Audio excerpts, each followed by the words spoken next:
¿Quién en estos días no se ha preguntado si los edificios que se levantan en la capital soportarían un terremoto de gran magnitud con epicentro en ella? Esas mochetas que vemos ahí, que no están amarradas con nada, ante un movimiento lateral, obviamente se pueden voltear. Si cae sobre una persona, la puede matar. Somos un país sísmico y los sismos no tienen ni hora ni fecha de ocurrencia. Columnas irregulares, paredes profundamente agrietadas, viviendas construidas sobre llantas. Que realmente el problema crítico son las construcciones. Se cayeron edificios, miren cómo está eso. Las imágenes del reciente colapso de edificios en Venezuela han activado la preocupación. Entonces, con un movimiento muy rápido, no necesariamente el edificio más alto es el que se ve más dañado. Esa pared, toda esa pared que no tiene ni una sola columna. Hay que entender, ¿no?, que si no tenemos columnas, quien va a cargar la casa es la pared. Entonces tenemos que usar un buen ladrillo. Junto a expertos analizaremos este panorama que está lejos de ser alentador. Conocida como Lima la Gris, supera los 10 millones de habitantes. Hablamos de Lima Metropolitana, en donde 7 de cada 10 viviendas han sido construidas de manera informal. La propietaria ha aprovechado para sacar la escalera y ya casi en la vereda. Fuera una persona un poquito alta, un poco distraída, ya estaría topando, ¿no? Y miren, acá estamos hablando 1, 2, 3, 4, 5. Tenemos 5 pisos. 5 niveles, ¿no? Para el sistema de albañilería, ¿es posible llegar a 5 niveles? Sí, pero es bastante complicado. Tendríamos que tener una buena cantidad de paredes en el primer piso, todas de ladrillo King Kong, todas las paredes tienen que repetirse en todos los niveles. Datos del Centro de Operaciones de Emergencia Nacional, COEN, estiman que un terremoto de 8 grados a más dejaría cerca de 5 millones de damnificados. No estaba ahí, ¿no? No hay nadie. Más de 110,000 fallecidos. ¿Qué rayos pasó? 350,000 viviendas destruidas o inhabitables. ¡Acá, por acá!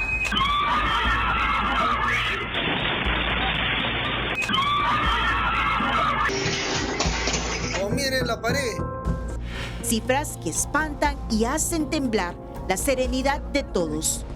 Nosotros desde el año 2014 ya hemos indicado, ¿no?, de manera oficial, entre comillas, de que frente a la costa del Perú se espera sismos de este orden de magnitud, para un sismo de 8.8. Frente a la región Lima, sismos de menor magnitud del orden de 8 frente a la costa de Ica, Arequipa, y frente a la costa de Moquegua y Tacna.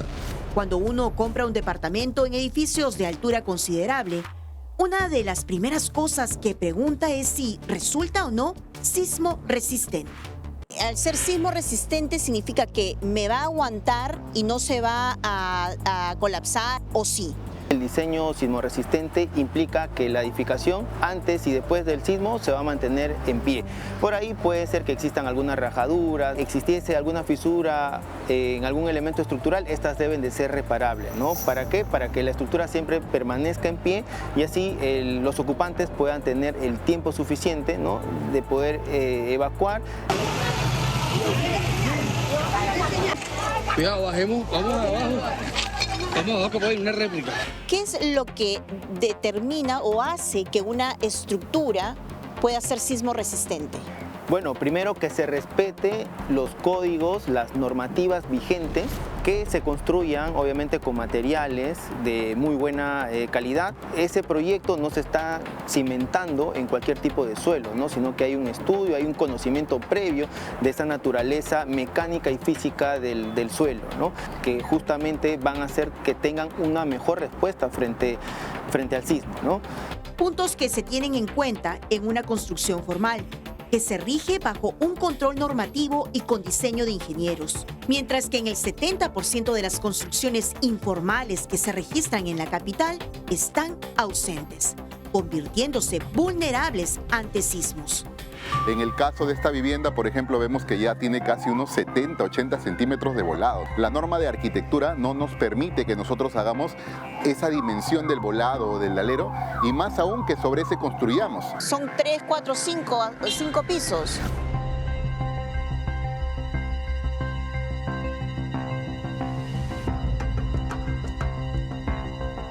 propietario le pide al maestro de obra, maestro, un favor, mi cocina la puedo mover para acá, mi cuarto por acá, y lo que hacen es que todas las paredes se vayan moviendo. Si una columna funciona justamente una encima de otra, las paredes también tienen que funcionar uno encima de otro. Exacto. El 70% de las construcciones en Lima son informales. Cuando nosotros nos encontramos una columna como esa, vemos que tiene solamente 4 fierritos. Ese es un sistema de albañilería. El elemento principal ya no es esa columna, es la pared de ladrillo. Entonces, en esos casos tenemos que usar un buen ladrillo.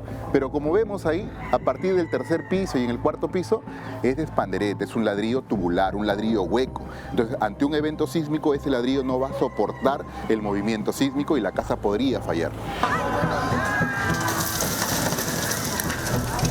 El tipo de movimiento de la tierra influye en la relación de una construcción. Si, por ejemplo, movemos lentamente el suelo, uno pensaría de que no le va a pasar nada a ninguna estructura, ¿verdad? Pero al hacer la prueba vamos a ver algo diferente, ¿no? Observamos que el edificio que tiene una menor frecuencia de vibración está entrando en resonancia. Un movimiento telúrico rápido versus uno lento. Entonces, con un movimiento muy rápido,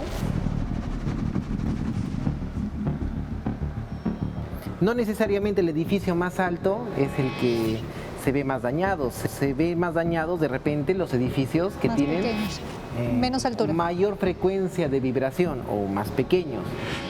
La junta de separación sísmica es importante para que entre estructuras no choquen. Que a veces creemos que porque nos construimos juntitos nos vamos a apoyar. No, porque el periodo de vibración de cada edificación es distinta. Hay periodos que son más cortos y más lentos y hay periodos que son más rápidos. Entonces, no es que las edificaciones se van a mover juntas. Una se moverá más lento y el otro más rápido y va a llegar un punto en el que se golpea. Por eso es que se necesita que haya una junta de separación para que se puedan mover libremente. Construcciones antiguas no la tienen. Y en la actualidad, sabiendo la importancia de esta separación, se da el caso, no la respetan. Esa separación es la apropiada. Con la norma anterior, hasta abril de este año, hasta abril del 26, este edificio me hubiera pedido tal vez unos 8 o 9 centímetros de junta sísmica, pero con la norma actual, este edificio me estaría pidiendo aproximadamente unos 20 centímetros de junta sísmica, y estamos hablando que solamente tiene 1 pulgada de junta sísmica. ¿Qué quiere decir eso? Que si justamente el edificio empieza a moverse, lo que va a hacer es golpear con las edificaciones del vecino. Como esta edificación es tan delgada, si justo la onda viene en esta dirección, hay mayor probabilidad de que el edificio pueda moverse, desplazarse y si el sismo es recurrente y fuerte y prolongado, fallar. Cada cierto tiempo el Reglamento Nacional de Edificaciones por el que se rige el país tiene modificaciones. Actualmente en el Perú hay 3 tecnologías que se emplean en la construcción para mejorar el comportamiento sísmico. Uno son los aisladores de base. Son unos dispositivos que se colocan en la base de la estructura. Que hayan los mínimos daños a los elementos estructurales y no estructurales. Su funcionamiento consiste en que estos se deforman en vez de que el edificio se deforme. O en todo caso le llegan fuerzas menores de lo que le llegarían si no tuviesen los aisladores. Aisladores de bases obligatorias para edificaciones con categoría A, como hospitales y clínicas. Soportes que, si terminan con daños por el sismo, pueden ser reemplazados, al igual que los disipadores de energía. Son unos elementos, unos dispositivos que se colocan en medio de las estructuras, entre los pórticos. Y básicamente tienen la misma función, que estos se deformen en vez de que la estructura se deforme.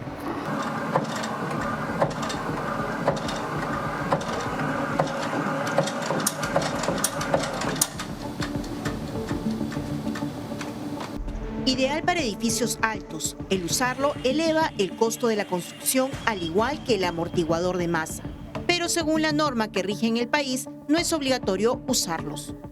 Que a través del movimiento de ese contrapeso se estabiliza ese movimiento lateral que tiene un edificio.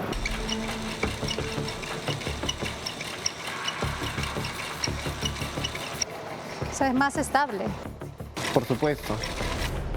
Entre las zonas más expuestas a un escenario catastrófico de un sismo de 8 grados figuran Ventanilla, Callao, el centro histórico de Lima, Barrios Altos. No, el problema de Barrios Altos no es tanto el suelo, sino ya la antigüedad de esas viviendas, ¿no? tenemos un suelo blando, como es el caso de Ventanilla, ¿no? El caso de Chorrillos. Entonces, este suelo blando lo que hace es amplificar la demanda sísmica. Entonces, ¿qué significa? Que yo voy a tener que tener mayores consideraciones para que la capacidad estructural de mi edificación, de mi proyecto, sea mucho mayor o igual que la demanda sísmica, ¿no? En los distritos periféricos están San Juan del Lurigancho, Villa El Salvador, San Juan de Miraflores, Villa María del Triunfo, Rímac, Los Olivos, Ate y Puente Piedra. Jurisdicciones que concentran una gran cantidad de edificaciones antiguas y viviendas levantadas sin orientación y supervisión técnica. Señores, temblor aquí en Perú en este instante. Está cayendo parte del muro del circuito de playa. Mi papá se salvó de por polito porque venía corriendo y cayó todo ahí, menos mal. Claro, primer y segundo piso no hay columna. No hay, albañilería simple. Y luego comienzan a subir y ahí sí vemos columna. Exacto. Hay que entender de manera general que toda estructura, para que sirva, tiene que venir desde el suelo. Llama el propietario en su desconocimiento, llama al maestro de obra, maestro, quiero ampliar mi vivienda. Y hay que ponerle columnas para que funcione. Recomendación para los propietarios es que el tema del cálculo estructural, el tema de ampliaciones, tienen que verlo como un ingeniero. Y luego quien lo hace realidad es el maestro de obra. Qué locura esta mierda. Acabó con el edificio. Ahora, todos estos edificios que vemos acá, algunos están muy cercanos al acantilado. ¿Estos van a poder resistir? Debería de evaluarse de manera aislada. Tener en cuenta que cuando uno construye un proyecto, muchas veces retira una cantidad de material. Sin embargo, cuando ya se empiezan a construir las edificaciones, se empiezan a levantar, entonces está habiendo un mayor peso que el que se ha retirado. Por el mismo peso de gravedad vayan a generar que el acantilado pueda deslizarse hacia las vías, ¿no? de la Costa Verde, ¿no? La informalidad en la construcción condena a Lima a la vulnerabilidad. La pregunta ya no es si el suelo limeño temblará, sino si la ciudad estará de pie para contarlo.